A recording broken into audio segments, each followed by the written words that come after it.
Carol, tudo bom? Oi, tá ouvindo? Tô ouvindo bem, sim. Tudo jóia? Tudo bem. Hoje na live de valor nós estamos recebendo a Carolina Espínola, tá? Carolina, que é mestre, doutora em geografia, mestre em administração, formada em administração, professora da Unifax, do programa de pós-graduação da Unifax, tá? Ela tem uma pesquisa, ela é pesquisadora, tá? Ela faz pesquisa e consultoria na área de turismo há mais de 20 anos. Então, eu queria, Carol, que você primeiro começasse terminando de se apresentar, falando um pouquinho do grupo de pesquisa de turismo que você faz também, tá? Se apresente um pouquinho mais, né? Diga qual é o trabalho, os trabalhos que você anda fazendo na área de turismo, principalmente nessa área de pesquisa. Seja bem-vinda. Obrigada, boa noite, Marcos. Obrigada pelo convite. Boa noite a todos que estão assistindo. Então, eu estou aqui mesmo representando o meu grupo de pesquisa, né? Nós temos um grupo de pesquisa em turismo. Eu creio que até alguns membros deles vão acessar também. E recentemente nós temos, né, nos dedicado justamente a estudar e a tentar traçar cenários, né, para o que vai acontecer com a indústria do turismo. Com esse grande baque que foi o Covid, né, assim, além de uma grande catástrofe humanitária, para a área do turismo representou uma crise, está representando uma crise muito grande, e a gente não tem como deixar de se preocupar com esse tema. Então, nós fizemos algumas reuniões, estamos produzindo alguns artigos, a gente tem acompanhado o que tem saído em termos de publicações sobre o tema, e por conta disso, a gente então teve, né, achamos excelente a ideia, a proposta do tema, né? E aí é importante dizer que se tem muitas dúvidas ainda, né, em relação ao que vai acontecer. Então, o que a gente vai discutir aqui hoje à noite, esse bate-papo, é muito em função do que a gente está vendo nos países que já passaram pelo pico da crise e que também são turísticos, né, principalmente os países da Europa, e alguma coisa também em termos de dedução lógica e do que a gente tem visto do movimento do trade nacional, né? Mas é claro que a gente ainda vai ter que pesquisar bastante, acompanhar bastante os próximos meses. Tá. A gente tem vivido um momento muito ruim e eu acho que eu posso até arriscar um palpite dizendo que o turismo é um dos setores que mais foi afetado, né, pela crise que a gente está vivendo aí da pandemia. Aí eu queria saber de você primeiro, tá? Como é que a gente vai falar sobre turismo no Covid? Por que não pós-Covid? Engraçado que essa pergunta foi feita por algumas pessoas que receberam o convite. Eles acharam que o convite estava errado. Pois Mas é. depois, pensando bem, eu acho que a preposição é essa mesmo, né? Turismo com a Covid, porque os efeitos da Covid sobre a nossa vida e sobre o setor turístico em especial vão durar ainda muito tempo. Então, se a gente pensar que o cenário de uma imunização em massa, né, que seria quando a gente pode imaginar que a nossa vida volte a um novo normal, ele ainda está distante, porque você precisa descobrir a vacina, você precisa produzir a vacina, você precisa submeter todo mundo a um processo de vacinação. Bom, vencida essa barreira, você ainda tem a questão do trauma, porque muitas pessoas vão ainda manter esse trauma de contaminação, de sair de casa, de viajar. Também devem ter visto o que aconteceu com algumas pessoas que ficaram fora do país e não conseguiram retornar. Então, o trauma é um outro fator que eu acho que vai também contribuir para uma diminuição no primeiro momento, né, dessas viagens. E isso aliado também a uma questão das barreiras que estão começando a ser impostas, né? Então, o cancelamento de voos entre países, alguns destinos que estão cobrando quarentena. Imagina, você vai sair de férias e vai ficar 14 dias de quarentena, só depois então poder, né, viajar. A ameaça de você chegar no aeroporto e estar com febre e ser deportado. Então, todas essas questões, elas vão contribuir, os custos, né, porque as passagens vão ficar no primeiro momento mais caras, porque você vai ter menos voos. Então, é uma série de questões que vão contribuir para que esse quadro ele tenha ainda, né, uma certa duração. E o setor de turismo não pode parar, porque é um setor extremamente importante do ponto de vista econômico no mundo, no Brasil, na Bahia, em Salvador, né? E por conta disso é que a gente percebe que há uma movimentação por parte do trade, das associações e das federações, para poder buscar estratégias, né, formas para que se consiga conviver com a Covid de maneira segura, né, obviamente. E as pessoas também não vão aguentar ficar sem viajar, né, Marcos? Então, não tem como a gente pensar em só voltar a viajar daqui a 2, 3 anos. Por isso que, enfim, eu mantenho o com, né? Vamos discutir esse cenário com a Covid. Carol, a gente vem vendo movimentos, né, de empresas particulares, a gente vem vendo o movimento privado, né? O setor privado se juntou e já há alguns meses ele vem se juntando para criar um programa que foi lançado dia 1º de junho, né, que é o Supera Turismo. Mas a gente vê esse movimento das empresas privadas, mas a gente não vê o movimento de ter um protocolo, de ter o governo pensando em já fazer algumas ações para a retomada do turismo. O que é que você pensa nesse momento com relação a isso que a gente tem discutido? É verdade. O que eu tenho visto muito é uma articulação do trade, do Conselho Nacional de Turismo, das federações estaduais, dos sindicatos, inclusive a Federação do Estado da Bahia, o Sindicato do Estado da Bahia lançou essa semana, né, pelo menos foi essa semana que eu tomei conhecimento, né, um protocolo próprio. Lá fora também a gente tem visto, as próprias redes hoteleiras, elas têm feito também protocolos para certificação de seus estabelecimentos.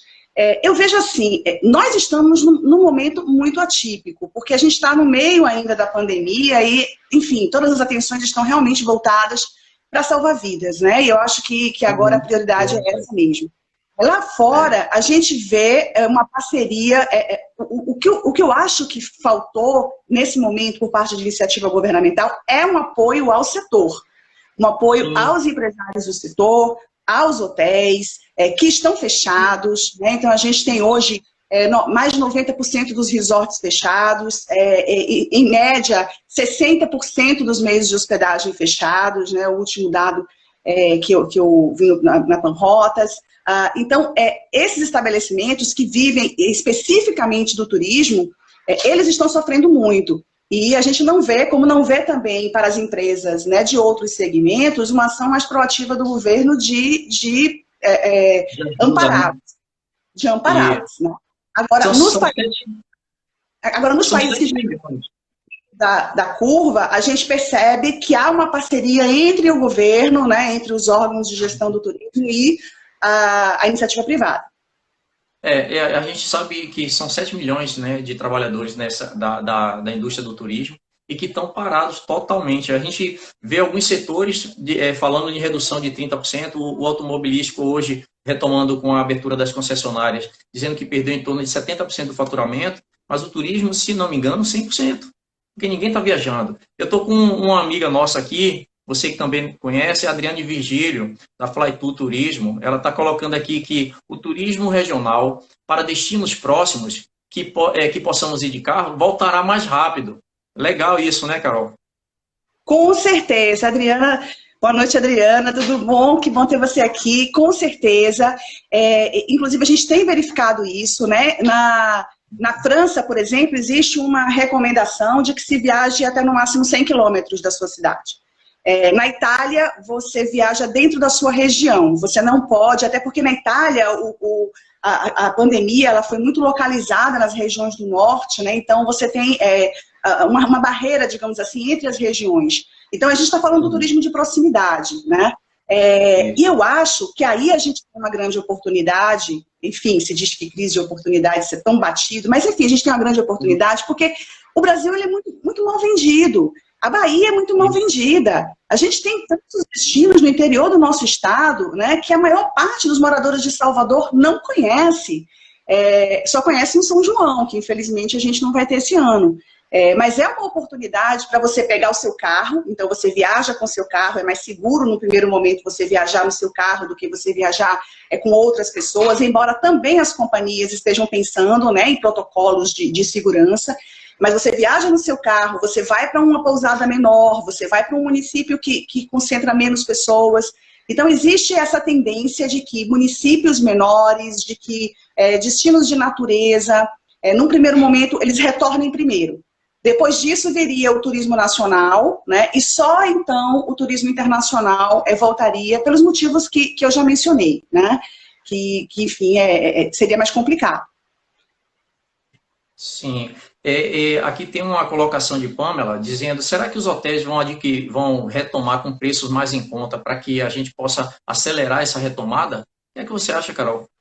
Será que isso vai acontecer? Nós temos visto aí, por exemplo, alguns parceiros nossos, são clientes parceiros, né, hotéis fechados aqui em Salvador também, né? Grandes hotéis fechados. E será que agora a gente tem aí a perspectiva que depois do dia 15, né, de junho, o prefeito possa reavaliar a situação em que vivemos de isolamento, de como é que anda o crescimento, e ele possa reabrir algumas novas modalidades de trabalho. Será que os hotéis vão conseguir baixar valores? Será que vai haver também essa baixa de valores para as companhias para favorecer que o turismo retorne mais forte? Está ouvindo? Oi, a Carol, gente vai... Pode falar.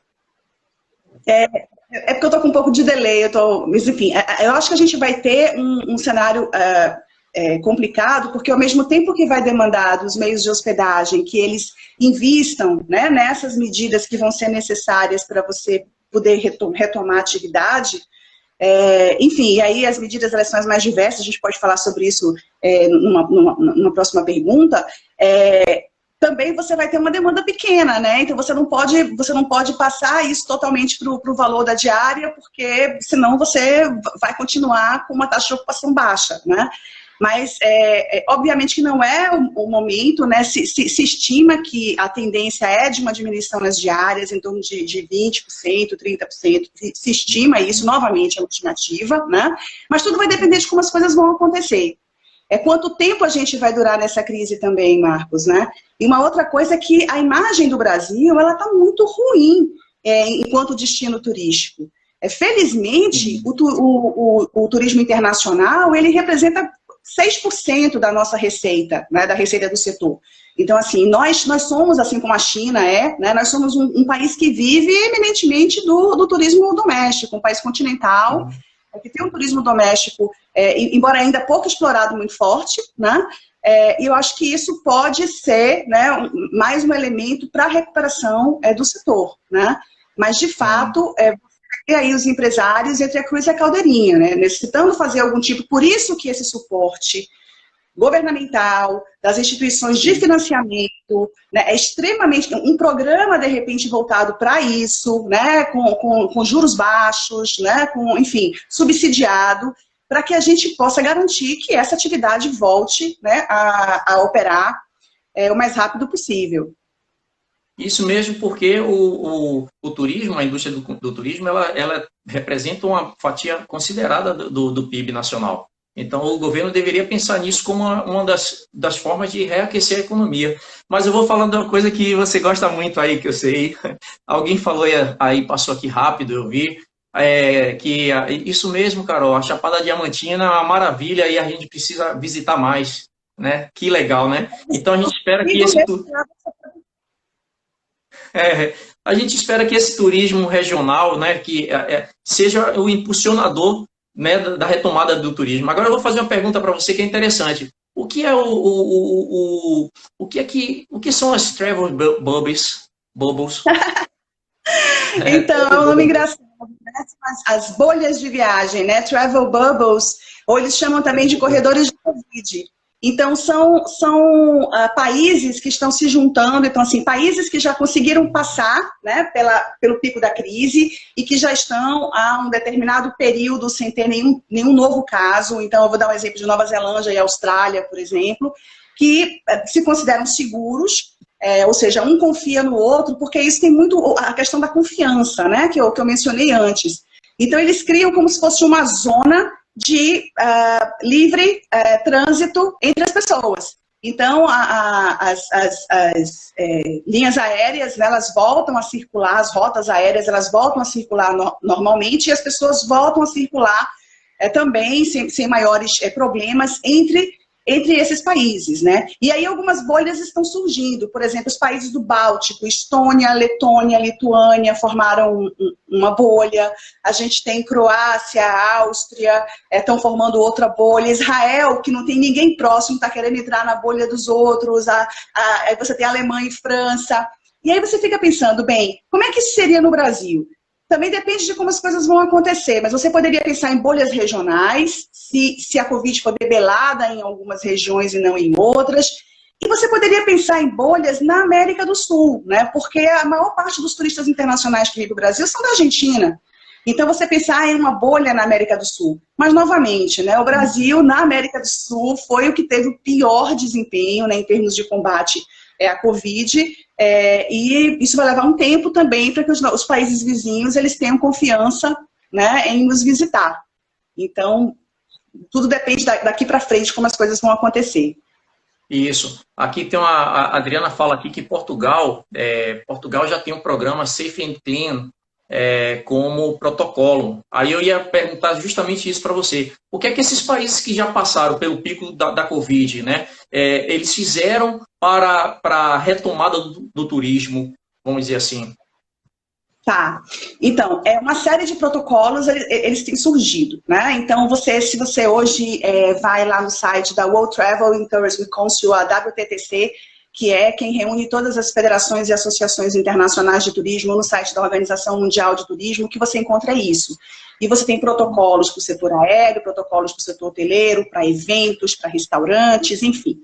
E aí, o que esses países têm feito, além dessa restrição, né, geográfica das viagens, o desenvolvimento de protocolos e de certificação.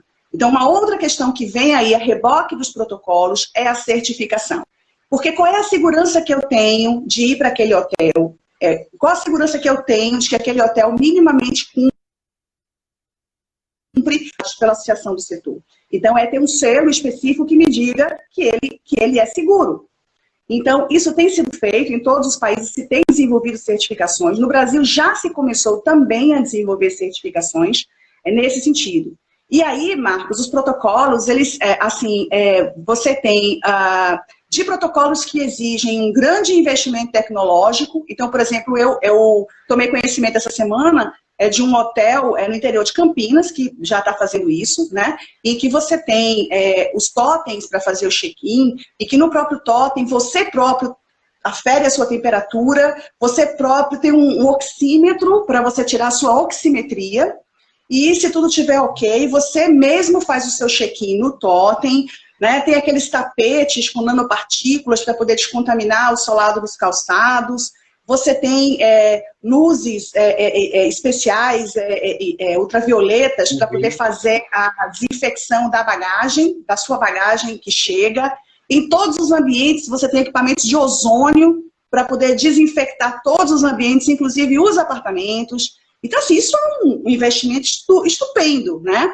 Agora, felizmente, que o vírus, ele não é resistente à água e sabão. Então, se a gente pensar na pequena pousada, que não tem condições, né, de ter acesso a toda essa tecnologia, mas uma pequena pousada com um pessoal bem treinado, que tem acesso ao álcool gel, a água e sabão e a protocolos bem específicos, né? Por exemplo, para que limpar o quarto todo dia? Para que todo dia tem que entrar uma camareira no seu quarto enquanto você estiver hospedado lá?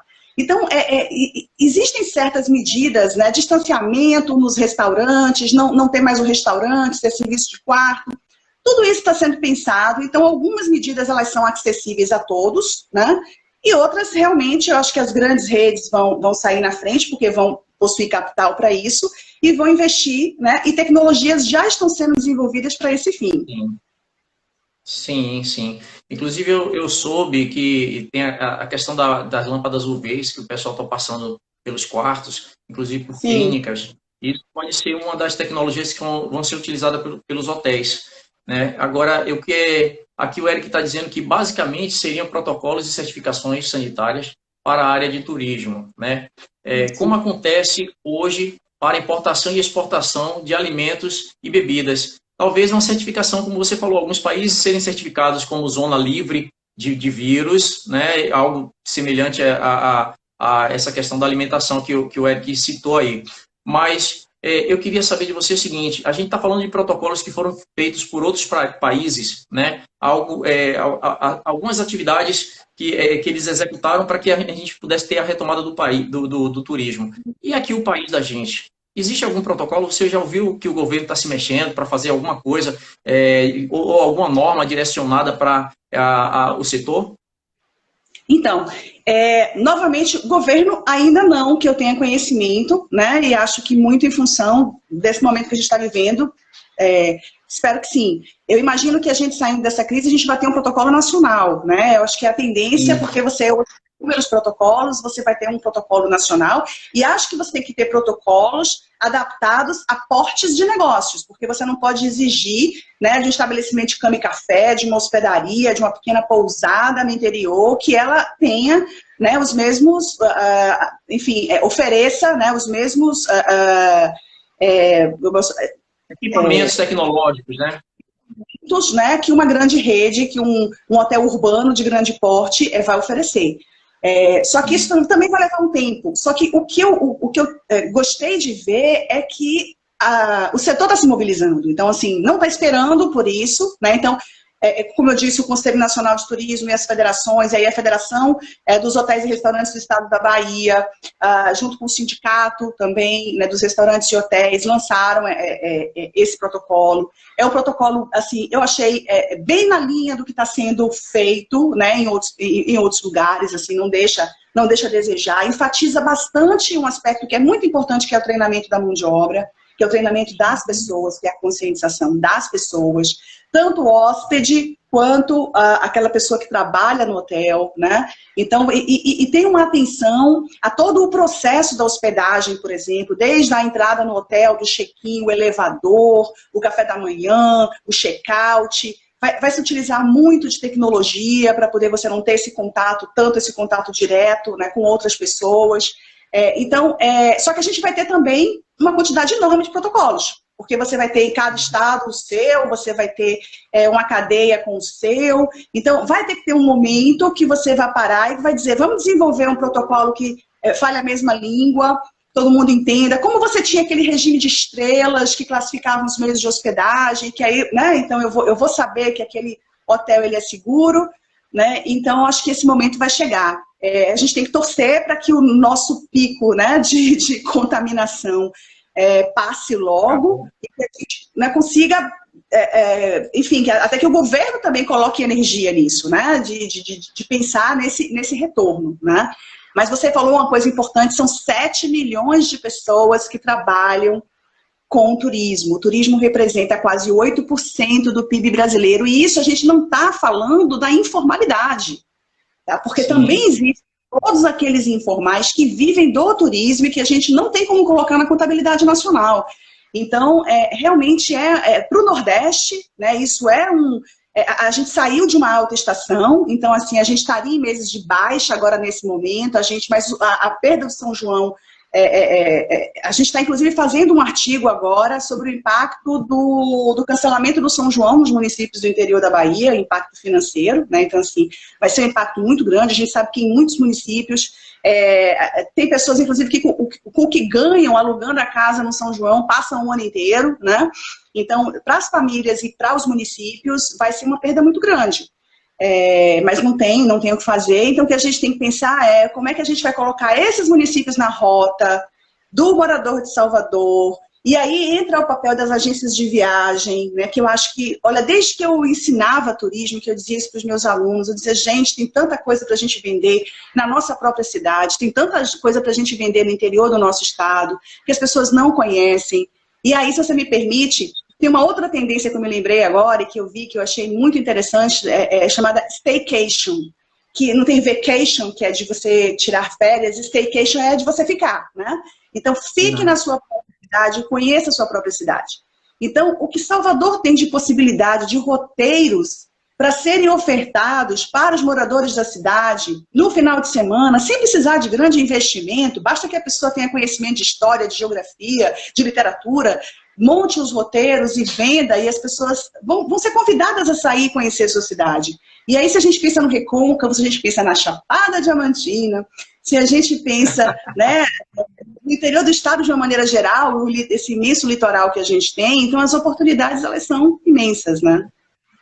Não, são imensas. Eu vou ver se você se lembra. A gente fala de turismo na cidade. Você lembra do licor das freiras? Sim, sim. Fala aí pra gente, pro pessoal que não conhece. No convento do Desterro, né? São a gente tem o convento fica ali em Nazaré, né? E elas fabricam licores, tem um licor de rosas que é uma preciosidade, né? Gente, desde o século XVIII, né? Então, assim, foi um dos primeiros conventos que foi construído na cidade, que era para as filhas dos portugueses que vinham para cá e que, né, antes de se casar, elas eram, né, deixadas lá, colocadas lá sob o cuidado das freiras. E lá tem licores maravilhosos. A nossa cidade tem, assim, muitas preciosidades que são pouco conhecidas, né? Então, quem sabe a gente também não aproveita, né, para poder explorar um pouco mais o que está perto da gente, enquanto a gente não pode viajar, né? Pois é, e eu vou deixar isso aí como desafio para a Adriane, que está aí assistindo a gente. Olha, Adriane, tem você que anda fazendo esses passeios para a questão das empresas de cervejas artesanais, tá? Aproveita para poder levar um pessoal para conhecer essas freiras que Carol citou aí agora, porque eu tenho certeza que de todos nós que estamos assistindo a live aqui de valor, se 90% não conhece esse licor, como já estamos na época de São João, e elas vendem agora, né, Carol? Não é isso? Sim, principalmente agora. Principalmente nessa época elas vendem. E aí também... E aí, falando no licor, também os licores de cachoeira que são conhecidos, então eles estão fazendo delivery aqui em Salvador, né? Então tem pessoas que estão trazendo os licores de cachoeira para comercializar aqui em Salvador, já que esse ano não vai ter o São João de cachoeira, né? Mas aí você tem uma ideia, né? Você tem um roteiro para licor, né? Você tem um roteiro para patrimônio histórico, você tem um roteiro para literatura, para música. O que não falta, né, eu acho que é interesse, né, assim, coisas interessantes na nossa cidade, no nosso estado, para poder se explorar nesse momento. Então, acho que cabe também pouco, né, essa criatividade. Agora eu vou te explorar um pouquinho e vou pedir para você falar do trabalho que tem a ver com turismo, porque a gente está falando de uma santa baiana, que você desenvolveu agora, está participando de um trabalho para a nossa santa, a irmã Dulce. Fala um pouquinho disso aí, porque de repente pode ser um outro roteiro, né, que é o roteiro religioso. Então a gente está falando de turismo aqui como um todo, mas aqui a cidade nossa é muito rica. Fala um pouquinho desse trabalho lá da irmã Dulce que você está participando, Carol. Esse é um projeto que está em andamento desde antes, né, da santificação de irmã Dulce, capitaneado por uma série de organizações que estão lá na Península de Tapajipe, então é chamado Projeto Território Santo. Então você tem a OCID, mas você tem a Conceição da Praia, você tem a Igreja de Alagados, você tem as monjas do Mosteiro Salvador, que ficam em Coutos. Eu não quero me esquecer de alguém, mas você tem uma série de organizações da sociedade civil também, que trabalham com artesanato, cooperativas. E a gente está criando um projeto chamado Arranjo Produtivo Local de turismo religioso, porque Salvador já está se consolidando como um grande destino de turismo religioso. Então, se você pensar nas religiões de matriz africana, você tem, né, uma série de elementos que são interessantes e que já estão mesclados no próprio produto turístico, só que você tem agora uma santa baiana. Antes disso, você já tinha as festas religiosas que acontecem no verão e que também já atraíam muitas pessoas, né? Então, esse misticismo baiano, ele já era um grande atrativo. E aí a gente, então, vai fazer um roteiro.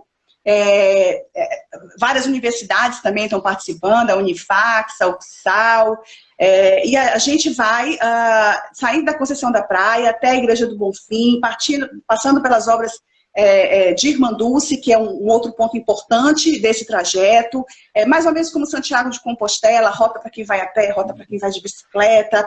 A gente hoje teve uma reunião com a Fundação Mário Leal Ferreira, porque, é claro, isso envolve, né, uma série de investimentos em termos de urbanismo, mas envolve também capacitação das pessoas que moram na Península de Itapajipe, para poder elas, né, se apropriarem disso e trabalharem nessa atividade, produzirem o artesanato, serem qualificadas para oferecer cama e café, serem qualificadas para ter opções de alimentação.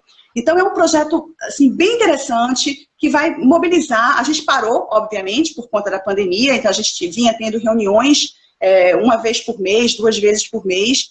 Paramos um pouco agora, né, por conta disso, porque agora a gente entrou na fase da capacitação e você fazer isso meio virtual não tem muito sentido. Mas aí o turismo também deu uma parada e a gente, né, tá se encontrando assim virtualmente para as reuniões e preparando o retorno. Mas vai ser um outro produto muito interessante para a cidade de Salvador. E mais do que isso, né, vai ser um produto que vai significar uma alternativa de renda e de trabalho para as pessoas que estão lá na Península de Itapajipe, que também são devotas e que eu tenho certeza de que vão ter muito prazer, né, em participar. Obrigada por ter falado nisso. Eu tô ligado em tudo aí, tá? Inclusive, Carol, tô ligado também que Noélio Spínola, ele fez um trabalho de cultura econômica, tá? Lá atrás, da economia informal. E quando você fala de capacitar o pessoal, os moradores, para que eles possam gerar, né, o sustento ali, a gente está falando de economia informal, né? O que é que você traz disso aí para a gente? Ele já falou isso, se eu não me engano, há uns 5, 6 anos atrás, não é isso? Mas tem uns 10 anos. O foco específico do trabalho dele, né, foi sobre as religiões de matrizes africanas, né? Então ele abordou toda a cadeia produtiva das religiões de matrizes africanas, que envolvem desde a parte de indumentária, né, até a parte de passando por instrumentos musicais. O aspecto turístico disso também, as comidas, economia, confecção de santos, que a gente tinha algumas fábricas aqui que fabricavam santinhos. Enfim, então todos esses... Descobrimos, inclusive, que a fitinha do Seu do Bonfim vinha muito de fora, não era daqui da Bahia. Paulo, pois é. Então ele fez isso, né, para as religiões de matriz africana. Esse projeto do Território Santo, ele é um projeto assim, associado à Igreja Católica, porque são monumentos católicos, mas que não impede que você visite todo o patrimônio que existe lá. Ele vai estar listado, vai estar disponibilizado no site. E tem o Parque Marinho da Cidade Baixa, que é um segundo parque marinho que também vai ser criado lá na praia, né, de Boa Viagem, uma parte da praia de Boa Viagem, assim como o Parque Marinho da Barra, que vai também integrar, né, todo esse território, assim como mais um atrativo, é o cultural e o natural, né, associados. Então, eu acho que todas essas iniciativas, elas vão também mobilizar, né, mais do que o turista que vem de fora, que é muito importante, mas também o morador de Salvador, para que ele, né, se interesse um pouco mais por sua cidade, né? E se interesse um pouco mais pelo interior do estado, pelas coisas que a gente tem. E eu não posso deixar de falar na Chapada Diamantina, né? Então, assim, eu fico impressionada quando eu pergunto, às vezes, para as turmas de alunos meus, quantas pessoas conhecem a Chapada, e Marcos, numa turma de 60 pessoas, 2 pessoas levantam a mão. Então, se a Chapada Diamantina... Quantos alunos você já levou? Quantos alunos você já levou para a Chapada? A gente faz uma excursão, mas é uma excursão acadêmica, né? Eles têm que ir com um objeto de pesquisa, enfim, não é uma excursão de turismo propriamente. É claro que tem algumas cachoeiras aí no meio, porque, enfim, né, a gente merece. Mas, assim, todo ano a gente vai com um grupo de 20 pessoas. Então, assim, a gente já... O problema é que essas 20 vagas são poucas e eles se repetem, acabam se repetindo, né? Mas a gente tem feito pesquisas lá, né? E é impressionante como as pessoas não conhecem. Se fosse nos Estados Unidos, se nos Estados Unidos a gente tivesse uma cachoeira do Buracão, como a gente tem em Ibicoara, você ia ver o que seria, né? Em termos de quantidade de visitantes, em termos de... É impressionante, né, como a gente chega lá e vê que a maior parte das pessoas que estão lá são pessoas do sul do país e estrangeiros. Quase você não vê baiano. Então, assim, eu acho que isso é muito uma mensagem de que vamos aproveitar, né, esse próximo ano que vem aí pela frente, para poder, né, pegar o carro, viajar, conhecer esses destinos mais próximos, né, dar uma força para o pessoal que trabalha com turismo na nossa terra também, né, enquanto a gente ainda não se sente seguro ou ainda não tem condições de fazer viagens para mais longe, né. Então, vamos ter esperança. Eu acho que o importante é isso. Eu não conhecia o Buracão, fui resistente a ir lá algumas vezes, pelas dificuldades que tinha. Me apaixonei, levado por você. Pessoal, vocês que não conhecem, Carolina, ela é consultora da Valor Consultoria, tá? De vez em quando ela pega a gente aqui e diz, vamos viajar para não sei aonde, aí leva a gente para esses buracos todo que tem aqui na Bahia. Então, se vocês que são da área de turismo, precisar de uma consultora, tá? E que vocês precisem de orientação para formação de rotas, inclusive, de turismo, estamos aqui diante de uma pessoa que conhece muito, tá? Conhece muito bem. Eu queria voltar aqui ao tema, Carol, dessas... Estou apaixonada pela Bahia, Marcos. Muito apaixonada por Salvador, mais do que tudo. Eu sei. Agora, aqui tem uma pergunta que diz assim, existe a possibilidade da suspensão do Carnaval de 2021? E isso vai afetar bastante o turismo da gente, hein? E aí? Então, o grande problema do turismo são as aglomerações, né? Então, por isso que se fala que os destinos que vão voltar primeiro são aqueles que são menores, e que têm atividades ao ar livre. Eventos, quando retornarem, vão retornar também com um protocolo de menos pessoas, de distanciamento nos auditórios, né? E aí, essa questão do carnaval, é claro que tudo depende de como as coisas vão acontecer, né? Só que um evento desse porte, você precisa de um planejamento prévio, mais ou menos como as Olimpíadas. Então, o Japão fez de tudo para não adiar as Olimpíadas por conta de todo o investimento que já tinha sido feito até o último momento, né? Eles achavam que queria dar, adiaram para 2021 e estão imaginando que 2021 não vai dar para fazer e que tem que ser para depois. Porque isso envolve as pessoas que vão pegar avião e que vão para o evento. Então, assim, quem que vai pegar um avião para ir para uma Olimpíada no Japão? Então, você não vai ter público. E como é que fica os patrocinadores? Então, existe uma série de questões, né, que envolvem mega eventos de uma maneira geral, que é muito complexo. Então, assim, eu vou lhe dizer, é claro que é tudo ainda, enfim, a gente não tem como prever o futuro, mas eu vou lhe dizer que do que eu estou lendo e do que eu estou vendo do cenário futuro, é muito pouco provável que a gente tenha. Pelo menos nos moldes do que a gente costuma fazer, eu acho que é muito pouco provável. Eu tenho aqui, Carol, deixa eu só falar aqui para você, eu fui falar da cachoeira, olha aí, ó. Eu já fui, eu também quero ir, me leve, Carol. Aqui, ó, o Ale tá lá de São Paulo, cara de pau, Ale. Ó, parceiraço ali, viu? Ele tá dizendo aqui, ó, Marcos, estamos aceitando o convite para Chapada também. Quando ela te levar, me leve, ó. Cara de pau. Né, rapaz? Então, aí, deixa eu ver aqui, Carol. Diga, pode falar. Que está assistindo, né? Uma boa oportunidade a gente já começar a fazer esses roteiros. E outra, Chapada é muito grande, né? Então a gente costuma pensar só em Lençóis é linda. É um centro de distribuição para a Chapada, mas você tem muitos municípios interessantes lá, outros pequenos, que são históricos e que também tem muitas cachoeiras e grutas interessantes e que, enfim, quase não são conhecidos, né? Então, eu acho que é um momento da gente interiorizar, né, o nosso turismo. O meu parceiro Ale, cara de pau aí agora, ele mandou a outra pergunta, que legal, ó. Com essa alta agressiva do dólar, isso não viria para um motivador do turismo local? Ou seja, também ele pergunta se isso também não vai potencializar a vinda de turismo internacional para cá? Claro, não, assim, o turismo local nosso, com certeza, né? Porque além de tudo que eu mencionei, você ainda tem, né, uma taxa de câmbio que é totalmente desestimuladora para você viajar, né? Então, assim, o dólar está num valor que não é o valor normal dele, não está, né? Então, a gente não está no ano normal.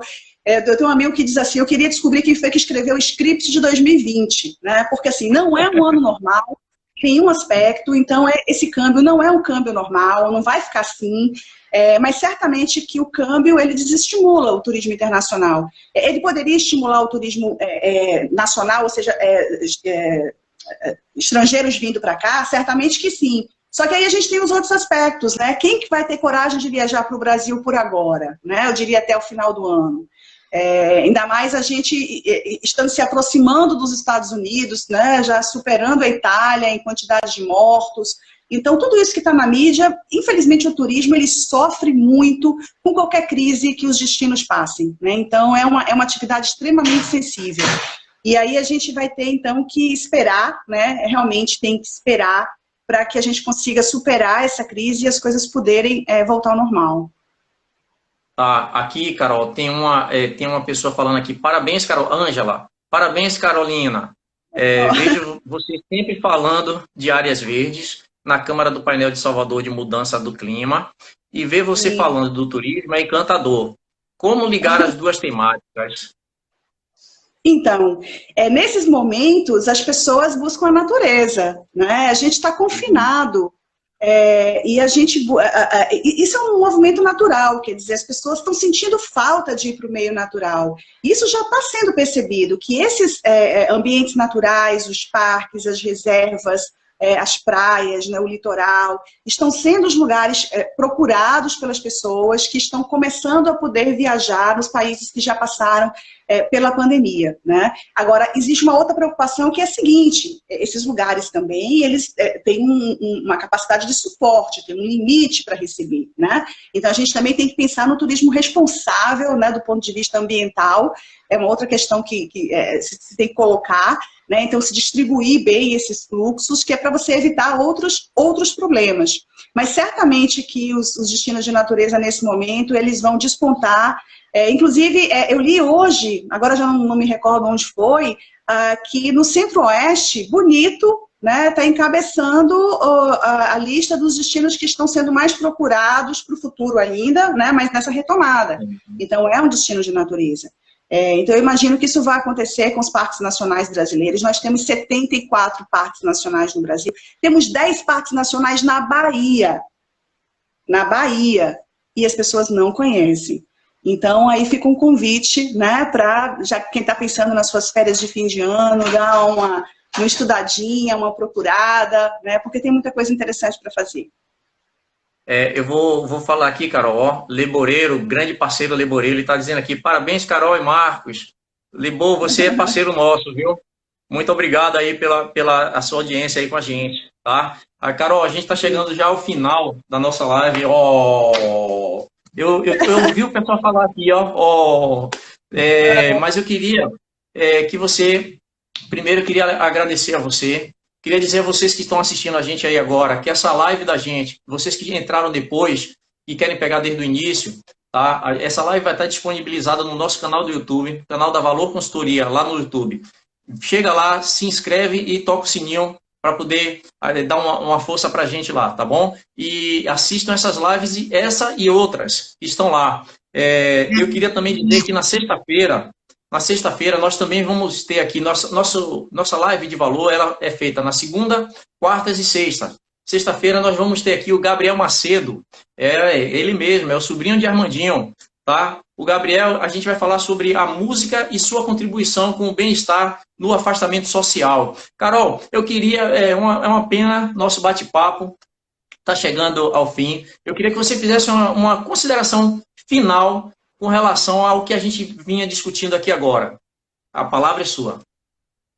Ok, bom, enfim, eu sei que né, é difícil nesse momento, a gente está no meio do furacão, mas o brasileiro ele é criativo, eu estou vendo já essa mobilização começar a acontecer por parte do trade, por parte dos destinos, então eu acho que eu quero deixar uma palavra mesmo de esperança, né, de que a gente vai conseguir essa retomada de maneira responsável, né, eu acho que as 3 palavras são protocolo, certificação e proximidade, né? Então, dá segurança para o viajante, para o turista, de que ele pode se sentir seguro no nosso estabelecimento, visite lugares próximos, né? Valorize o seu estado, valorize a sua cidade, eu acho que agora é esse momento. Enfim, vai passar, né? Então, eu acho que o turismo ele vai sofrer efetivamente um grande baque, mas quem tem a cidade que a gente tem, quem tem o estado que a gente tem, quem tem o país que a gente tem, certamente a gente vai se recuperar. Então, a minha palavra é de esperança. E queria parabenizar a Valor, porque eu assisto às lives. Na segunda passada, eu assisti a live de Mirella, que é nutricionista, né? Então, assim, convido também as pessoas para irem lá no canal, porque há muitos assuntos interessantes, né? E quem não assistiu, quem não pôde assistir hoje de noite, vai me ver lá também. Então, queria agradecer de todos, né? Agradecer pelo convite, me colocar à disposição. E colocar o grupo de pesquisa à disposição para quem se interessar, né, por esses assuntos, por esses temas, do ponto de vista acadêmico, né, a gente está sempre de portas abertas. Tá, Carol, eu queria que você mandasse um abraço aí para a Virgínia, tá aí assistindo a gente. Virgínia das Sem Fronteiras. É na expedição da Chapada, ela que organiza meus pacotes, né, ela sabe do que eu estou falando. Vi, um beijo pra você. Pessoal, muito obrigado a vocês que curtiram essa live com a gente aí. Sexta-feira, não esqueçam, no mesmo horário, competindo com o William Bonner do Jornal Nacional, tá? Estamos juntos aí. Não vai assistir o jornal não, vem assistir a Valor aqui com a gente. Um abraço para vocês. Carol, muito obrigado, um beijão para você aí e para Sérgio aí. Até logo.